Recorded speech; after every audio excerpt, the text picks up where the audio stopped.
ओम ध्यानमूलं गुरुरमूर्तिः पूजामूलं गुरुपदं मंत्रमूलं गुरुर्वाक्यं मोक्षमूलं गुरुकृपा। ओम ऐं ह्रीं क्लीं चामुण्डाय विच्यै। ओम ऐं ह्रीं क्लीं चामुण्डाय विच्यै। ओम ऐं ह्रीं क्लीं चामुण्डाय विच्यै। ओम सर्वमंगल्य मांगल्ये शिवे सर्वार्थ साधिके शरण्ये त्र्यंबिके गौरी नारायणी नमस्तुते। ओम।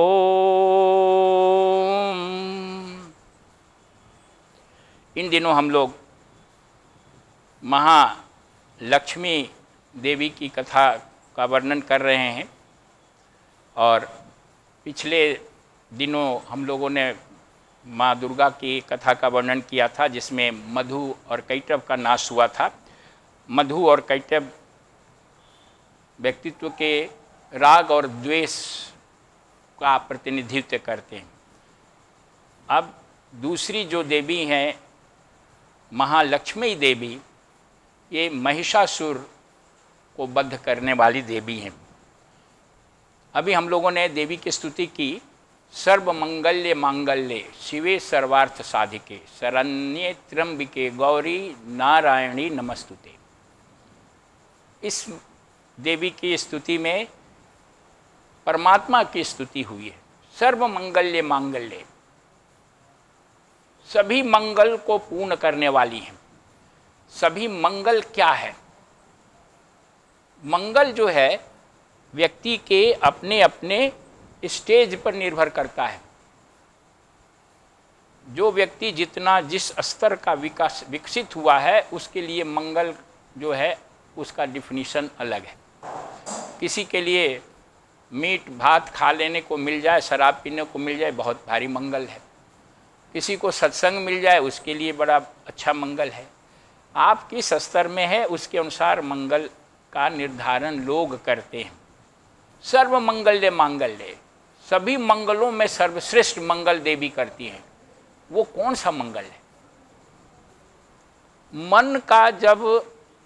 मन जब क्रमिक रूप से गलता हुआ, नाश होता हुआ समाप्त हो जाता है, विलीन हो जाता है, तिरोहित हो जाता है, तो व्यक्ति अपने आत्मस्वरूप का दर्शन कर लेता है, साक्षात्कार कर लेता है। मन बाधा है आत्म साक्षात्कार में, क्योंकि मन जो है वो विषयों में लगा रहता है।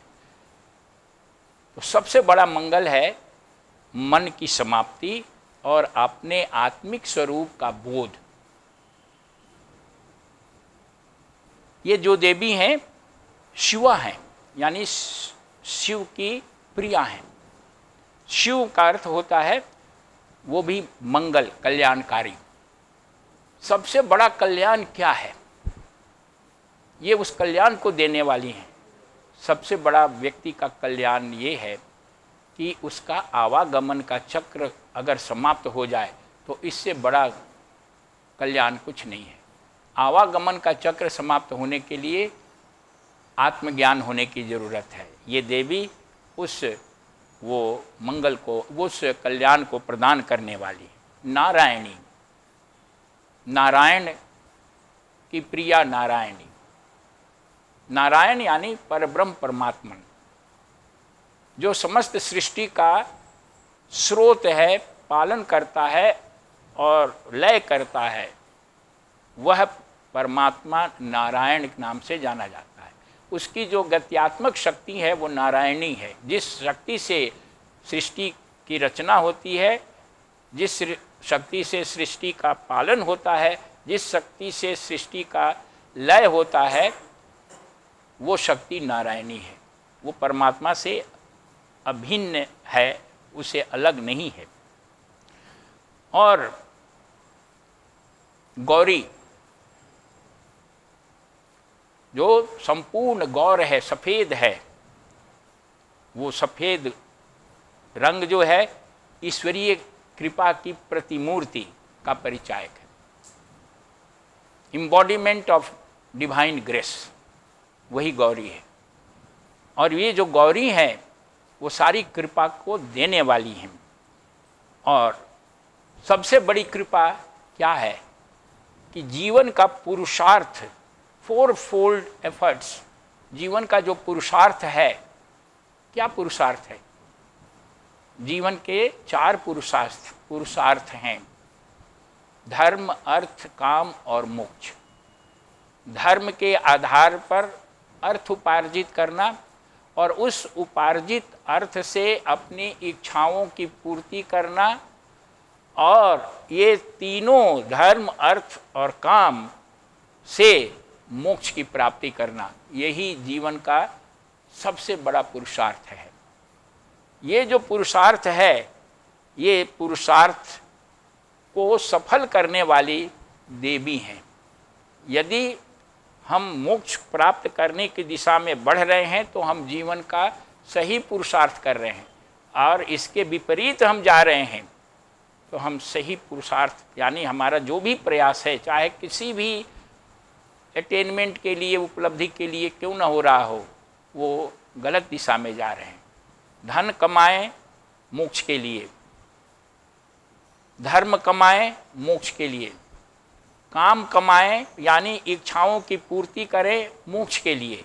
ये अगर ईश्वरोन्मुख है धर्म, अर्थ और काम, तो वही सद पुरुषार्थ है। ये जो देवी हैं उस पुरुषार्थ को पूरा करने वाली हैं, जीवन का उद्देश्य बताने वाली हैं। त्रयंबके गौरी, 3 आंख वाली देवी, 3 आंख की है। ये 3 आंख क्या प्रतीक है, क्या परिचायक है? ये जो देवी हैं उनकी 3 आंख है। ये 3 आंख आपको एक मैसेज देती है। 2 आंखों से इस व्यवहारिक जगत को की चीज़ों को देखना और व्यवहारिक कर्तव्यों का भी पालन करना, और तीसरी आंख से ट्रांसेंडेंटल, इन व्यवहार से ऊपर उठ के ईश्वरोन्मुख मार्ग की तरफ चलना, भावातीत अवस्था में अपने को ले जाना। इस जीवन में रहते हुए, व्यवहारिक कार्य करते हुए, व्यवहारिक जीवन के उत्तरदायित्वों को पूरा करते हुए भी इससे ऊपर रहना, ये तीसरी आंख है। ये इसलिए देवी को त्रयंबकम कहा गया है। और ये जो देवी हैं वो लक्ष्मी देवी महिषासुर का वध करती। महिष का मतलब होता है भैंसा, भैंस। वो असुर जो था भैंस के रूप में था, इसलिए महिषासुर कहते हैं। तो वो कोई ऐसा नहीं है कि देवी उस महिषासुर से लड़ी और उसे समाप्त की। ये सब प्रतीक भाषा में, शास्त्र में बातें कही गई। महिषासुर जो है हमारे व्यक्तित्व में, आत्मज्ञान के रास्ते में जो दूसरी बाधा है, विक्षेप, 3 बाधाएं हैं, मल, विक्षेप और आवरण। मल का मतलब होता है हमारे व्यक्तित्व की जो स्थूल विकृतियां हैं, काम, क्रोध, मद, मत्सर, ये सब मल हैं। इनको दुर्गा देवी समाप्त करती हैं। जो विक्षेप है, विक्षेप का मतलब होता है चंचलता, अस्थिरता, उद्विग्नता। वो विक्षेप महिषासुर के रूप में है, यहाँ बताया गया है। महिषासुर भैंसा जो होता है, कब उछल जाए, कब कूद जाए, कहाँ भाग जाए, किसको तोड़ दे, किसको पकड़ ले। कोई भैंसा, एक मदमस्त भैंसा देखिए सड़क पर खड़ा रहता है, कभी खूर पीटता रहता है, कभी पूंछ हिलाता रहता है, कभी एकदम गुस्सा होकर दौड़ता है कहीं, ये भी नहीं देखता है कि कहाँ जा रहे हैं। जो मार्ग में आता है सबको उखाड़ते पुकारते जाता है। ये विक्षेप की आत्मा है। तो देवी दुर्गा जो दूसरा अवरोध है, विक्षेप, चंचलता, उद्विग्नता, उसको समाप्त करती हैं। और तीसरा अवरोध जो होता है वो है आवरण। आवरण का मतलब होता है पर्दा। सत्य पर जो पर्दा लगा हुआ है, सत्य को जो पर्दा ढके हुए है, वही आवरण है। यानी सत्य दिखता नहीं है। उस सत्य को दिखाने का काम, उस आवरण को, उस पर्दे को हटाने या समाप्त करने का काम देवी सरस्वती करती हैं। तो ये जो महिषासुर है वो विक्षेप का परिचायक है, और ये जो देवी हैं लक्ष्मी देवी, इसी विक्षेप को दूर करती हैं। महिष, महिष का शब्द अर्थ अगर आप करेंगे, म हिस्सा, महिषासुर, म ये अमृत को का प्रतिनिधित्व करता है। म यानी अमृत, हिस्सा, महिषा में हिस्सा, ये हिंसा से संबंधित है, जो अमृत के पान को रोकता है। महिषा का मतलब अमृत प्राप्त करने में जो अवरोध उत्पन्न करे। अमृत का मतलब कि जन्म मृत्यु से छुटकारा। कौन अमर होता है? जिसका जन्म होता है उसकी तो मृत्यु होगी ही। अमृत वो, अमर वो होगा जिसका जन्म मरण का चक्र समाप्त हो जाएगा। तो यही अमृत है। उसमें जो अवरोध करता है, उसमें जो बाधा डालता है, वो है महिषा, महिष, वो बाधा डालता है। महिष यानी चंचलता, विक्षेप। ये जो देवी हैं वो इस विक्षेप को दूर करते हैं। अमृत को रोकने वाला जो है वो महिष, और ये देवी लक्ष्मी देवी को ऐश्वर्य और धन की देवी कहा गया है। ऐश्वर्य और धन की देवी जो हैं वो संपत्ति देने वाली। दो प्रकार की संपत्ति होती है। एक होती है भौतिक संपत्ति, जो अनेक तरह का धन दौलत है, और एक होती है दैविक संपत्ति। भौतिक संपत्ति बहुत तुच्छ है। दैवी संपत्ति, इसका वर्णन गीता के 16वें अध्याय में शुरू में 2-3 श्लोकों में किया गया है। इसमें जो गुण हैं जो व्यक्तित्व के, वो दैवी संपत्ति माने गए हैं। अभयम, सत्व संशुद्धि, दया, योग अवस्थिति, सत्य, ज्ञान, दान, आर्जव, अहिंसा, अक्रोध, त्याग, ये सब दैवी संपत्ति है। ये सब गुण हैं। ये गुण यानी दैवी संपत्ति ही वास्तविक संपत्ति है। देवी लक्ष्मी दैवी संपत्ति को प्रदान करने वाली हैं। और महालक्ष्मी देवी को सत्संग की देवी भी कहा गया, क्योंकि सत्संग से दैवी संपत्ति की प्राप्ति होती है। ये सब ज्ञान है, दया है, अभय है, चित्त की शुद्धि है, सत्य है, ये सब प्राप्त करने का जो माध्यम है वो सत्संग है। सत्संग से आपको प्रेरणा मिलती है कि इन गुणों को विकसित करें और सांसारिक चीज़ों की तरफ न अपने आप को भटकाएं। इसलिए सत्संग की देवी महालक्ष्मी को माना गया है। और इनका केंद्र जो है अनाहत हृदय, हृदय है, हृदय अनाहत चक्र हृदय में रहती हैं। और ये जो देवी हैं, इस जीव को बंधन में बांधने वाली 3 गांठ हैं। ये कर्म ग्रंथि, काम ग्रंथि और अविद्या ग्रंथि।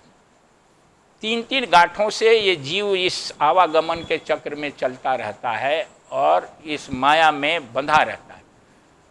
कर्मगंधी का विच्छेद जो है, उन्मूलन दुर्गा देवी करती हैं, जिनका नाभि में स्थान है, यानी मणिपुर चक्र में। काम ग्रंथि का उन्मूलन महालक्ष्मी करती हैं, जो हृदय में जिनका स्थान है। और अविद्या ग्रंथि का उन्मूलन देवी सरस्वती करती हैं, जिनका आज्ञा चक्र में स्थान है। तो ये तीनों देवियां वास्तव में, मैंने जो पहले बताया कि ये ब्रह्म के 3 पक्ष हैं, परमात्मा के 3 एस्पेक्ट हैं, 3 रूप हैं, पालन करने वाला, सृष्टि करने वाला और विनाश करने वाला। ब्रह्मा, विष्णु और शिव, ये तीनों जो हैं परमात्मा का ही रूप है। काम जब निर्माण का काम करता है वो परमात्मा का की जो शक्ति निर्माण करती है, सृष्टि करती है, उसको ब्रह्मा कहते हैं। जो पालन पोषण करता है उसको विष्णु कहते हैं, और जो लय करता है उसको शिव कहते हैं। और ये तीनों देवियां वही शक्ति जो परमात्मा की शक्ति है उसी का प्रतिनिधित्व करते हैं। लक्ष्मी जो है 8 प्रकार की होती हैं, अष्टधा लक्ष्मी 8 प्रकार की लक्ष्मी है। ये 8 प्रकार की कौन कौन सी लक्ष्मी है? धन लक्ष्मी, धान्य लक्ष्मी, धैर्य लक्ष्मी, विद्या लक्ष्मी, जया लक्ष्मी, वीर्य लक्ष्मी, गज लक्ष्मी और सौभाग्य लक्ष्मी। ये 8 लक्ष्मी हैं। ये नाम 8 लक्ष्मियों का है, लेकिन ये इसका गहरा अर्थ ये है कि ये 8 लक्ष्मी जो हैं वो 8 प्रकार के गुण का प्रतिनिधित्व करती है। साधना काल में जो साधक में गुण उत्पन्न होते हैं, अगर ये गुण उत्पन्न होंगे तभी आपके महिषासुर का वध होगा, आपका विक्षेप का वध होगा। धन लक्ष्मी, यानी धन लक्ष्मी का मतलब जो धन प्रदान करने वाली लक्ष्मी है। और धन के बारे में मैंने बताया कि 2 प्रकार का होता है, एक तो भौतिक धन होता है, सांसारिक धन दौलत, और एक जो होता है दैवी संपत्ति होती है, जिसमें आपके ये गुण होते हैं, अभय, करुणा, आर्जव, नम्रता, सत्य, अहिंसा, ये सब। ये तो धन लक्ष्मी का मतलब आप अपने आपके ऊपर धन लक्ष्मी की कृपा है तभी माना जाएगा जब ये दैवी संपत्ति आप अपने व्यक्तित्व में विकसित करेंगे। धान्य का मतलब होता है आहार, ये गेहूं, चावल, ये सब धान्य कहलाते हैं जो हम भोजन करते हैं। तो लक्ष्मी, धान्य लक्ष्मी वो हैं जो आपको आहार प्रदान करती हैं। लेकिन सच्चा आहार ये केवल सीरियल्स या अनाज नहीं है जो हम लोग खाते पीते हैं, बल्कि आहार का गहरा अर्थ है हम लोग हर पल हर क्षण संसार का अनुभव जो कर रहे हैं इंद्रियों के माध्यम से, विषय भोग, विषय जो हम अपने नाक से, आँख से, कान से, अपने त्वचा से, ये जिह्वा से जो अनुभव संसार का कर रहे हैं वो हम एक प्रकार से आहार ले रहे हैं, विषयों का आहार ले रहे हैं। धान्य लक्ष्मी की कृपा हम तभी प्राप्त करेंगे जब हम विषयों के आहार को शुद्ध करके सात्विक आहार लेंगे, विषय आहार में लिप्त नहीं होंगे, बल्कि हम लोग उससे इंद्रियों को नियंत्रित करके जो शुभ और सात्विक जो हम इंद्रियों का उपयोग करेंगे, हम शुद्ध चीज़ देखें, शुद्ध चीज़ सुने, शुद्ध चीज़ चखें, शुद्ध चीज़ का स्पर्श करें। ये आहार, विषय आहार का अगर हम सात्विक आहार बनाते हैं, लेते हैं, तो हम धान्य लक्ष्मी की कृपा प्राप्त करते हैं। धैर्य, धैर्य का मतलब आप पेशेंस, धीरज। साधना के क्षेत्र में धैर्य लक्ष्मी का कृपा आवश्यक है, क्योंकि इस महिषासुर का वध ऐसे नहीं होगा, इस चंचलता का, विक्षेप का वध ऐसे नहीं होगा। उसके लिए आपको धैर्यपूर्वक लंबे समय तक साधना करनी पड़ेगी। विद्या, विद्या लक्ष्मी, 2 प्रकार की विद्या होती है, पराविद्या, अपराविद्या। जो पराविद्या है वो आध्यात्मिक विद्या है, संसार से ऊपर की, ईश्वर के संबंध में जानना, आत्मा के विषय में जानना, मैं कौन हूँ, कहाँ से आया हूँ, मेरे जीवन का उद्देश्य क्या है, इस सत्य की खोज करना, वो पराविद्या है।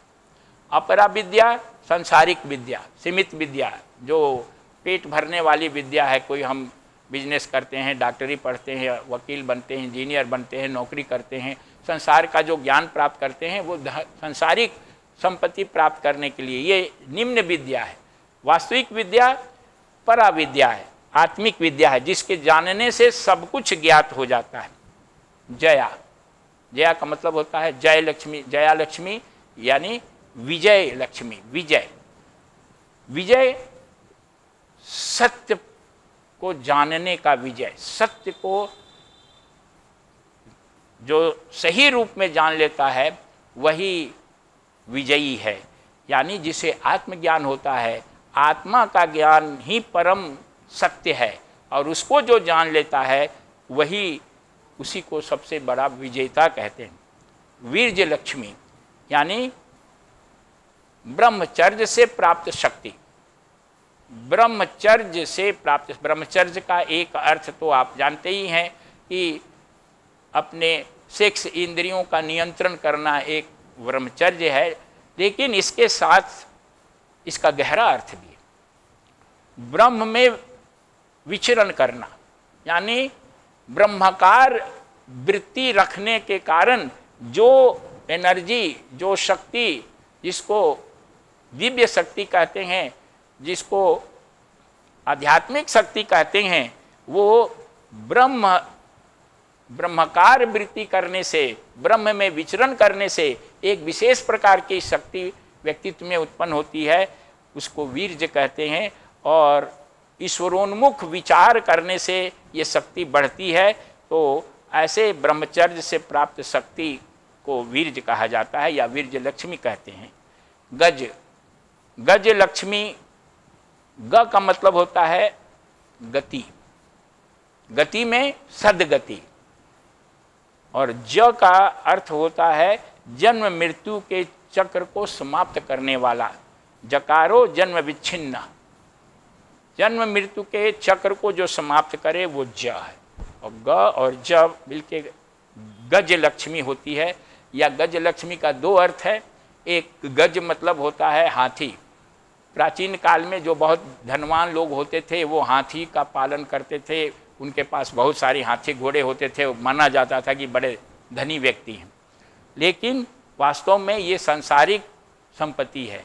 वास्तविक गज का मतलब होता है कि जिसकी गति सद की तरफ है, अच्छाई की तरफ है, ईश्वर की तरफ है, वो गति ग, और जो जन्म मृत्यु के चक्र को समाप्त करने की तरफ उन्मुख है, उस पर ही गज लक्ष्मी की कृपा बरस रही है, ऐसा मानना चाहिए।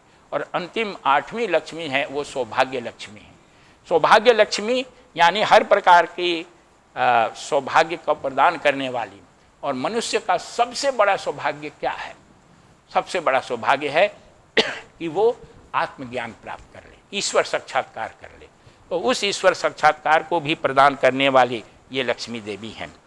इस प्रकार से लक्ष्मी देवी को हम विभिन्न प्रकार से जो है पूजित करते हैं।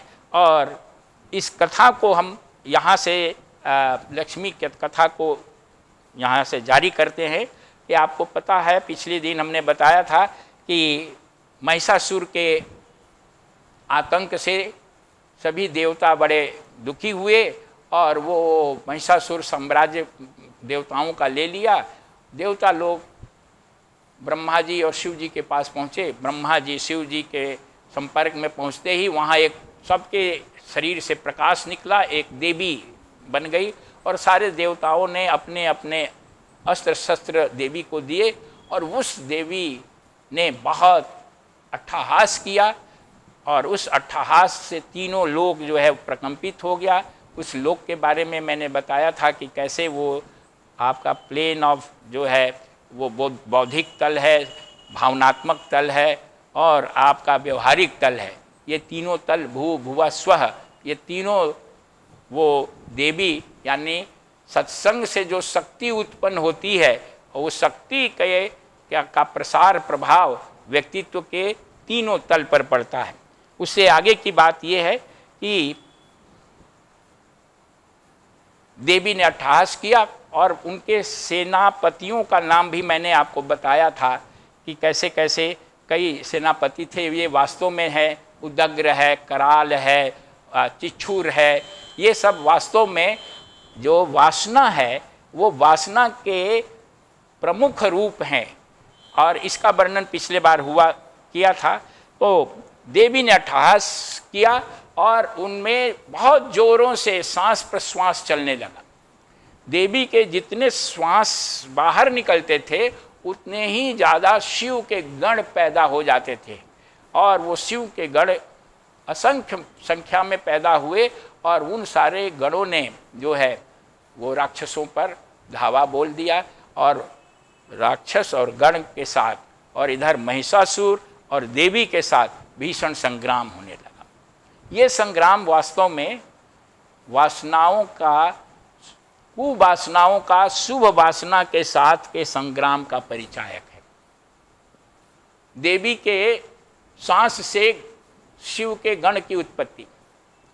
जब आप सत्संग करते हैं, साधना करते हैं, तो आपके अंदर शुभ वासनाएं विकसित होने लगती है और उन शुभ वासनाओं के कारण आपको शक्ति मिलती है, जिससे अशुभ वासना यानी जो विभिन्न राक्षस हैं कुवासना के रूप में, ये शुभ वासना कुवासना में बहुत घनघोर संघर्ष होता है, एक दूसरे से लड़ते हैं। और मुख्य रूप से जो विक्षेप के रूप में महिषासुर सबसे बड़ा जो सेनापति है, वो देवी यानी आध्यात्मिक शक्ति से वो लड़ता है। लड़ते समय देवी ने एक बार उसको ट्रैप कर लिया, पकड़ लिया, वो अपने जाल में फंसा लिया महिषासुर को। जब उसको जाल में फंसा लिया और उस पर चोट ही करने वाली थी देवी, जाल में फंसा लेने के बाद, तो महिषासुर जो है वो उसका रूप उसने तुरंत बदल लिया, वो सिंह रूप में बदल गया और सिंह रूप में बदल करके वो देवी पर आक्रमण कर दिया। देवी ने उसको जो है उस सिंह रूप को नष्ट कर दिया। तुरंत फिर उसने अपना रूप बदल करके एक भयंकर राक्षस, मनुष्य के रूप में तलवार लिए हुए राक्षस के रूप में वो तुरंत बदल गया। देवी ने उस राक्षस को अभी सर काट दिया और तुरंत वो जो है देवी ने उसको बाण से विच्छिन्न कर दिया। तुरंत उस राक्षस का रूप फिर बदल गया और वो एक महाभयंकर हाथी बन गया। हाथी बन करके उसने अपने सूंड से देवी के सिंह को ही वो मारना चाहता था, लेकिन देवी ने उसके सूंड को अपनी तलवार से काट दिया और सूंड के कटते ही वो जो देवी हैं वो फिर से महिषासुर बन गया, भैंस के रूप में फिर हो गया। और देवी चंडिका जो हैं वो उस भयंकर महिष के साथ फिर युद्ध करने लगी। लेकिन युद्ध करते करते उन्होंने बड़ी प्रसन्न होकर के वो अपने जो शुरा पात्र था उसमें मधु का पान करते हुए बोली, गर्ज गर्ज क्षणं मूढ़ मधु यावत् पिबाम्यहम मया त्वयि हते अत्रेव गर्जस्यन्त्यासु देवता। देवी ने कहा, ए मूर्ख, मैं जब तक मधु का पान कर रही हूं तब तक तू खूब गरज ले। मेरे हाथ से तेरी मृत्यु हो जाने पर शीघ्र ही देवता खुशी से गर्जना करेंगे। और इस प्रकार से दोनों में बहुत जो है वो युद्ध होने लगा। अब यहाँ पर थोड़ा बात समझने की है। देवी के साथ युद्ध करते हुए महिषासुर का रूप परिवर्तित होना। महिषासुर जो है सिंह में बदल जाता है, उसके बाद फिर वो आदमी में बदल जाता है, गज में हाथी में बदल जाता है, उसके बाद फिर महिषासुर बदल जाता है, महिषासुर हो जाता है। ये सब जो है एक विशेष मैसेज देता है। ये जो वासनाएं हैं, विक्षेप है, महिषासुर विक्षेप का परिचायक है। और विक्षेप का मतलब हमारे आपके अंदर जो सूक्ष्म कुवासना है, ये जो खराब संस्कार हैं, वो अलग अलग रूप में प्रकट हो जाते हैं। आप उनको दूर करने का कोशिश करेंगे, लेकिन वो अपना रूप बदल के फिर आ जाएगा। ये जो वासनाएं हैं, योग के अनुसार 5 अवस्था में रहती हैं।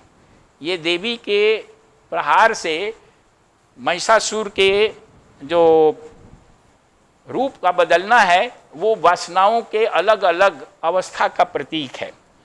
ये जो वासनाएं होती हैं वो 5 अवस्था में रहती हैं। प्रसुप्त अवस्था, तनु अवस्था, उदार अवस्था, विच्छिन्न अवस्था और दग्ध अवस्था। ये 5 अवस्थाओं में ये वासनाएं होती हैं। प्रसुप्त अवस्था यानी भैंस के रूप में सोई हुई, वो एक विक्षेप है, लेकिन अभी वो उतना विकराल नहीं हुआ है। ये पहला रूप उसका ओरिजिनल रूप है। लेकिन जैसे जैसे उम्र बढ़ती है वैसे वैसे, अब जैसे बच्चा है, बालक है, 2 महीने 4 महीने का बालक है, उस बालक की वासनाएं संस्कार कैसे हैं आप नहीं जानते हैं। वो उसको गोदी में लेने वाला, इसको पता नहीं है कि किसी संत को गोदी में लिया हुआ है कि किसी बहुत बड़े अपराधी या खूंखार डाकू को गोदी में लिया हुआ है। वो बच्चा 2 महीने का वैसा ही होता है, सब बच्चा, संत भी वैसा ही होगा, और डाकू का अगर वो शिशु का होगा तो वैसा ही होगा। तो इसको कहते हैं प्रसुप्त अवस्था, छुपा हुआ अवस्था। दूसरी अवस्था जो होती है वो तनु अवस्था होती है। तनु का अवस्था का मतलब होता है वो साधक में अवस्था होती है, जो उसके तनु माने डाइल्यूटेड, वो अवस्था में वो साधना करके अपनी वासनाओं को थोड़ा हल्का कर देता है, ये साधकों में होती है। और उसके बाद जो है, अब वो तनु अवस्था के बाद तीसरी अवस्था जो है वो है विच्छिन्न अवस्था। विच्छिन्न में मतलब वो भटका हुआ, ये उन्नत साधक में होती है, लेकिन थोड़ा कंट्रोल्ड होता है। उदार का मतलब जिसमें बहुत फैला हुआ है, वो अपराधी होते हैं, बड़े बड़े जो कुकर्म करने वाले होते हैं, उसमें उदार है, फैली हुई अवस्था में वो वासना होती है। और दग्ध अवस्था में जो वासना है वो ज्ञानियों में होती है। तो ये जो अलग अलग रूप महिषासुर का हुआ वो यही हुआ कि ये महिषासुर का अलग रूप होना यानी वासनाओं के अलग अलग अवस्था का परिचायक है। और ऐसा कह के जब लास्ट में महिषासुर बनता है तो देवी जो हैं उसके महिषासुर के पांव पर, पीठ पर अपना पांव रखती हैं और उसके गले में अपने भाला से वो संहार करती हैं। ये गले में भाला लगते ही और पैर से पीठ दबते ही महिषासुर जो है वो मारा जाता है। और ये महिषासुर मरने से पहले वो फिर रूप बदलना चाहता था, लेकिन देवी ने, आधा उसका रूप निकला हुआ था, आधा अभी नहीं बदला था, उसी समय जो है देवी ने उसको वध कर दिया, उसे नष्ट कर दिया। इस प्रकार से देवी द्वारा महिषासुर का वध करने का ये भी प्रतीक एक अर्थ लेना है कि देवी ने अपने चरण से उसकी पीठ को दबाया और अपने भाले से उसकी गर्दन पर वार किया। चरण जो है वो भक्ति योग का प्रतीक है। भक्ति योग में चरण वंदना बहुत की जाती है। देवी के चरण पड़ते ही वो जो महिषासुर यानी जो विक्षेप है, भक्ति के द्वारा विक्षेप दब जाता है, कंट्रोल में आता है और ज्ञान के द्वारा वो मारा जाता है। यानी जो भाला है गर्दन में जो मारी थी देवी, वो भाला जो है वो ज्ञान का परिचायक है। यानी विक्षेप को दूर करने के लिए भक्ति और ज्ञान का दोनों का सम्यक प्रयास करना पड़ता है, तब वो विक्षेप समाप्त होता है। महिषासुर के मरते ही असुरों में हाहाकार मच गया और सब इधर उधर भागने लगे और भागते हुए देवी के डर से किसी के पैर कटे, किसी के हाथ कटे, किसी की मृत्यु हुई और जो बाकी बचे थे वो सब खत्म हो गए। यानी जब विक्षेप खत्म हो जाता है तो संस्कार जो है, संस्कार यानी ये जो राक्षस बचे हुए हैं वो सब भाग जाते हैं। जो कुसंस्कार है, जो वासनाएं हैं, वो वासनाएं निर्मूल हो जाती हैं। तो वासना ज्ञान के रास्ते में 3 अवस्थाओं में वासना को कंट्रोल किया जाता है। पहली अवस्था जो वासना की होती है उसको हम लोग पहले वासना को, कुवासना को सुवासना में बदलते हैं, प्रतिस्थापित करते हैं। संस्कार को, कुसंस्कार को अच्छे संस्कार में प्रतिस्थापित करते हैं। उसके बाद जो है शुभ संस्कार जब चारों तरफ हो जाता है चित्त में, तब जो है वासना क्षय हो जाती है और शुभ संस्कार से भी ऊपर हो जाता है व्यक्ति, और तब उसे जो है आत्मज्ञान होता है। तो महिषासुर की समाप्ति विक्षेप की समाप्ति का परिचायक है। इसके बाद देवताओं ने बहुत उत्सव मनाना शुरू किया और उसका नाम, उसको संग्राम महोत्सव कहा जाता है। स्तुति की देवी की, दृश्य अप्सराएं नृत्य करने लगी, देव वो संत महात्मा जो हैं वो तरह तरह से देवी का स्तवन करने लगे, पुष्प वर्षा होने लगी। ये एक संग्राम महोत्सव कहा गया। संग्राम महोत्सव का मतलब संग्राम, राम के साथ अगर आप रहेंगे, संग्राम, राम के साथ यानी ईश्वर के साथ यदि हम व्यवहारिक जीवन जीते समय ईश्वर के साथ हम चलते हैं, यानी ईश्वर को अपने जीवन में धारण करते हैं, तो हमें विजय होगी, हमेशा हमें उत्सव ही मिलती रहेगी। और इस विजय से हमें जो है श्रद्धा बढ़ती है, वीर्य आता है हमारे अंदर, हमारी स्मृति होती है, समाधि और प्रज्ञा। श्रद्धा, वीर्य, स्मृति, समाधि और प्रज्ञा, ये 5 स्टेज में व्यक्ति के अंदर उत्सव मनता है। जब विक्षेप खत्म हो जाता है तो साधक में श्रद्धा विकसित होती है। श्रद्धा का मतलब होता है कि वो परमात्मा के प्रति दृढ़ विश्वास उत्पन्न हो जाता है। वीर्य का मतलब उसमें शक्ति आ जाती है, और वो शक्ति क्या है कि उसमें विषम परिस्थिति में भी दृढ़ता बनाए रखने की क्षमता आ जाती है। स्मृति का अर्थ होता है कि आध्यात्मिक स्वरूप का ज्ञान हो जाता है, याद हो जाता है कि मैं वास्तव में शरीर नहीं, मैं वास्तव में आत्मा हूँ। ये स्मृति आ जाती है। जो अभी भूल गया है जीव, वो स्मृति उस संग्राम महोत्सव के बाद विक्षेप के समाप्ति से ही आती है। समाधि यानी मन जो है अंतर्मुखी होने लगता है, और मन की अंतर्मुखी होने का परिणाम ये होता है कि जीवन का जो लक्ष्य है, प्रज्ञा उसमें उत्पन्न होती है, ज्ञान उत्पन्न होता है। यानी जीवन को देखने की जो दृष्टि है वो बदल जाती है। आम व्यक्ति जिस दृष्टि से जीवन को देखता है, साधक या आत्मज्ञानी संत उस दृष्टि से साधक को संसार को नहीं देखता है। इस प्रकार से देवी जो हैं अनेक प्रकार के अस्त्र शस्त्रों का प्रहार करके, यानी अनेक प्रकार के गुणों को विकसित करके साधक अपने जीवन को जो है विक्षेप रहित करता है। और अस्त्र शस्त्र, यहाँ भी थोड़ा सा देवी ने जो अस्त्र शस्त्र का यूज किया है उसको समझ लेने की जरूरत है। अस्त्र, त्र दोनों में है, अस्त्र, सहस्त्र, त्र मतलब 3। अस्त्र में यानी जो संसार की जो त्रिपुटी है, 3 जो है उसको नकारने वाला, दृष्टा, दृश्य और दर्शन, ये संसार की त्रिपुटी है। देखने वाला एक है, एक संसार दिख रहा है वो है, और देखने वाला दिखे हुए संसार के साथ जब इंटरैक्ट करता है, उसमें व्यवहार करता है तो उसको अनुभव होता है, इसको दर्शन कहते हैं। तो ये जो त्रिपुटी है वो त्रिपुटी नहीं है, नेति नेति, ये नहीं, ये नहीं, ये नहीं, इस तरह से इसको नकारना, वो है अस्त्र। और शस्त्र का मतलब कि जो त्रिपुटी को शुद्ध करे, यानी दृष्टा, दृश्य और दर्शन, ये जो अलग अलग दिखते हैं उन सबों में केवल एक ही सत्ता है, ऐसी दृष्टि उत्पन्न कर लेना शस्त्र है। वही परमात्मा एकमात्र दृष्टा है, दृष्टि है और दर्शन भी है।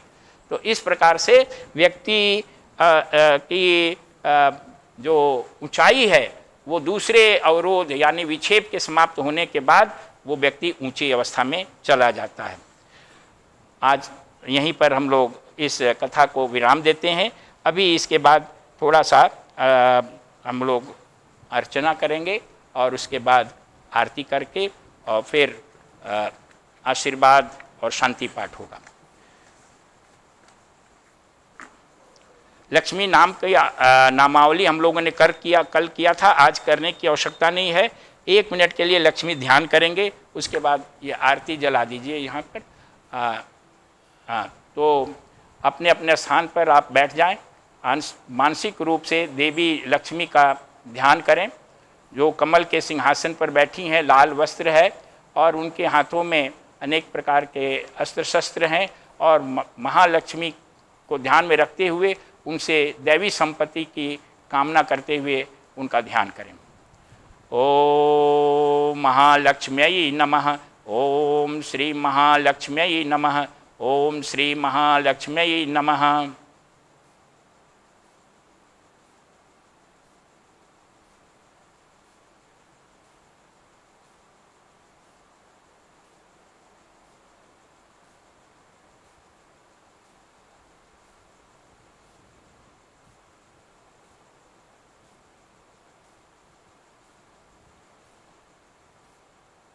ओम श्री महालक्ष्म्यै नमः।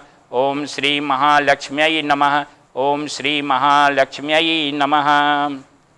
ओम त्र्यंबकं यजामहे सुगंधिं पुष्टिवर्धनम् उर्वारुकमिव बन्धनान् मृत्योर्मुक्षयमामृतात्। ओम असतो मा सद्गमय तमसो मा ज्योतिर्गमय मृत्युर्माम् अमृतं गमय। ओम सर्वेषां स्वस्तिर्भवतु सर्वेषां शान्तिर्भवतु सर्वेषां पूर्णं भवतु सर्वेषां मंगलं भवतु सर्वे भवन्तु सुखिनः सर्वे सन्तु निरामयाः सर्वे भद्राणि पश्यन्तु मा कश्चित् दुःखभाग् भवेत्। ओम पूर्णमदः पूर्णमिदं पूर्णात् पूर्णमुदच्यते पूर्णस्य पूर्णमादाय पूर्णमेवावशिष्यते। ओम शान्तिः शान्तिः शान्तिः।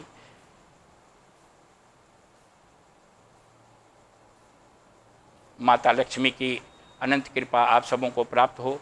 आप सभी इसी जीवन में शक्ति भक्ति और मुक्ति को प्राप्त करें और आवागमन के चक्र से हमेशा हमेशा के लिए मुक्त हो जाएं। आप सबों को अपनी ओर से आश्रम की ओर से हार्दिक आभार और धन्यवाद। परमात्मा से यही प्रार्थना है कि आपकी ये लगन लगी रहे और आप सत्संग में आते रहें। ओम शांति शांति शांति।